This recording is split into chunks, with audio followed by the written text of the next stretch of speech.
Taste the Daily. Nagai மாவட்டம் தலைஞாயிறு பேரூராட்சியில் அதிமுக வாக்குச்சாவடி முகவர்கள் ஆலோசனை கூட்டம் முன்னாள் அமைச்சர் OS மணியன் தலைமையில் நடைபெற்றது. கூட்டத்தில் பேரூர் கழக செயலாளர் பிச்சையன், நகரமன்ற தலைவர் செந்தமிழ் செல்வி பிச்சையன், மகளிரணி இணை செயலாளர் உமா கார்த்திகேயன், ஒன்றிய கழக செயலாளர் தங்க சௌரிராஜன், தகவல் தொழில்நுட்ப பிரிவு பொருளாளர் திவாகர் மற்றும் கழக நிர்வாகிகள் ஏராளமானோர் கலந்து கொண்டனர். மதுரை புறநகர் கிழக்கு மாவட்டம் மேலூர் தெற்கு ஒன்றியம் சார்பில் 18ஆங்குடியில் அதிமுக வாக்குச்சாவடி முகவர்களுக்கான ஆலோசனை கூட்டம் நடைபெற்றது.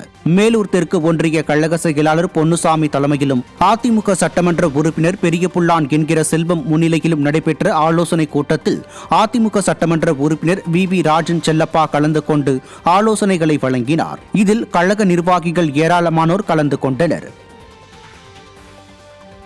சென்னை கொளத்தூர் தொகுதிக்கு உட்பட்ட 67வது வட்டத்தில் அம்மா பேரவை சார்பில் திண்ணை பிரச்சாரம் நடைபெற்றது.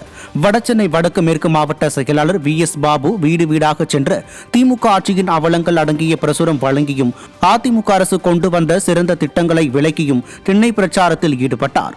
அப்போது VS பாபுவிற்கு ஆரத்தி எடுத்தும் சால்வை அணிவித்தும் பொதுமக்கள் உற்சாக வரவேற்பு அளித்தனர். இதில் கழக நிர்வாகிகள், தொண்டர்கள் ஏராளமானோர் கலந்து கொண்டனர்.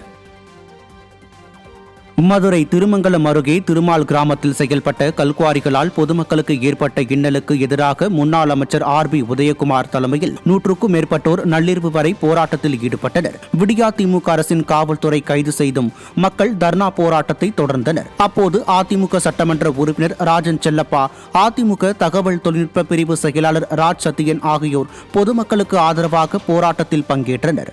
அதிமுகவினரின் அழுத்தம் காரணமாக திமுக அரசு இறுதியில் கல்குவாரி தற்காலிகமாக மூடுவதாக அறிவித்தது.